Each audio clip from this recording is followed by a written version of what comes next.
A long time ago, when Xerxes was king of the Persian Empire and the beautiful Vashti was his queen, King Xerxes threw a great party for all his noble and military leaders. That party lasted for nearly 6 months.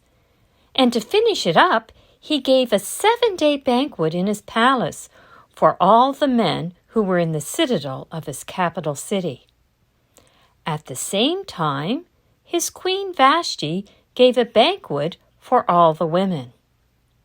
Now Vashti was a very beautiful woman. The king was proud of her beauty. But by the end of 7 days of banqueting, when he had too much to drink, the king did something stupid. He asked Vashti to come and display her beauty by wearing only her royal crown. Queen Vashti quite rightly refused, and the king got very angry and asked his advisors what he should do because the queen didn't obey his command. The advisors said the king should make a law that Vashti should not come into his presence again, and her role as queen should be given to someone else. And the king did exactly that. When his anger cooled, he realized he didn't have a queen.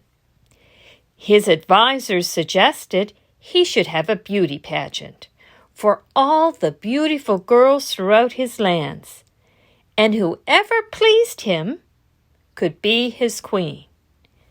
He thought this was a great idea and sent out messages to gather all the beautiful girls in his land under the care of Haggai in the women's part of the palace.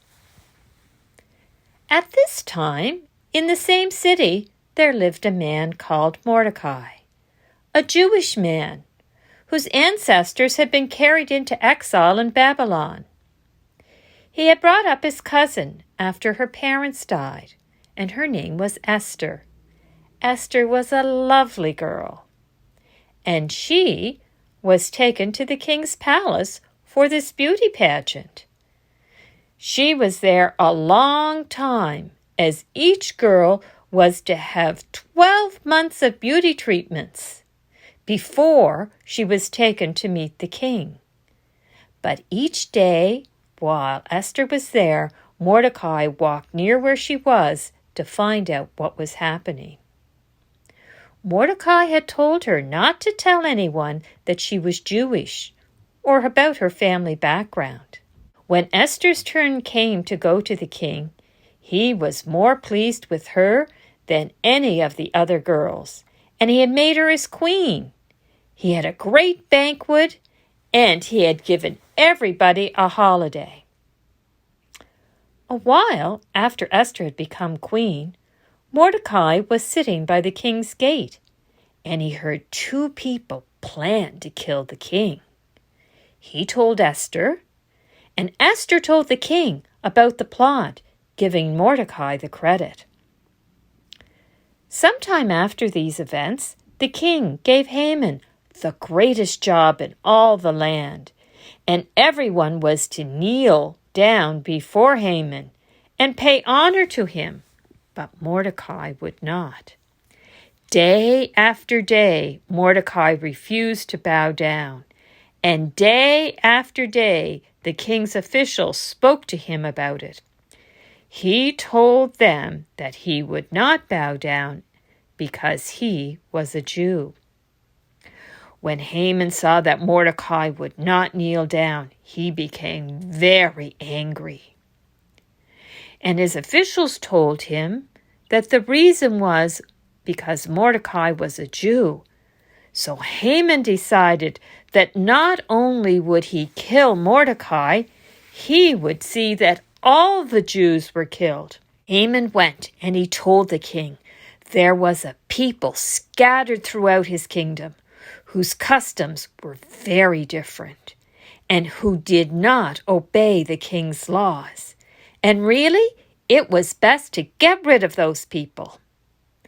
The king told Haman to do what he wanted in the king's name, and he gave him his signet ring so that he could put his stamp on the law. So Haman sent out a law that on a certain day all the Jews would be killed and their property taken. When Mordecai learned what happened, he put on his sackcloth and ashes. Those are signs of being in mourning, of being very sad. And he went out into the city, wailing, wailing. Esther's servant saw him there and told her. So she had one of her servants to find out what was happening. And Mordecai told him and gave him a copy of the law and had him to go to Esther and ask Esther to go to the king and beg for mercy for her people. Esther sent back a message. I cannot, for the law of the land is, if anyone approaches the king in his inner court without being asked there, they are to be put to death, unless the king extends his golden scepter to them. Mordecai sent back a message. Do you think that because you are in the king's house, you alone will survive? You need to think that maybe you became a queen for a time like this. Esther sent back a reply. Ask all the Jews in the capital to fast for me, and I and my maids will fast. And when the 3 days are up, I will go before the king. And if I perish, I perish. After 3 days, Esther put on her royal robes and stood in the entrance to the royal court. When the king saw her, he was pleased, and he held out his scepter to her. He said, What do you want, Esther? Even if it is half the kingdom, I will give it to you. Esther said, If it pleases you, can you and Haman come to a feast I've prepared today? The king sent for Haman, and they went at once. After they were eating a while, the king asked, What would she like, even if it was half his kingdom? So she replied, If he and Haman would come to a feast the next day, she would answer his questions. Now Haman was very happy, except when he saw Mordecai at the king's gate, because Mordecai would not bow down before him. But he went home and he boasted to his friends and his family he was the only other person beside the king that Esther had invited to the feast. Now that night, when the king could not sleep, he ordered that the records of his reign be brought to him and that his servant would read from them. And the servant read the story of how Mordecai had uncovered the plot against the king. And the king asked what had been done to reward Mordecai, and the servant said, Nothing. So the next morning, when the king saw Haman, the king asked Haman, what should he do for the person that he wanted to honor? And Haman thought the king must have been talking about him. So Haman said, Well, what you should do is put one of your royal robes around his shoulders, and have him go on your royal horse, and have one of your princes lead the men on this horse throughout the city, saying, This is done for the man that the king delights to honor. And the king said, Great idea!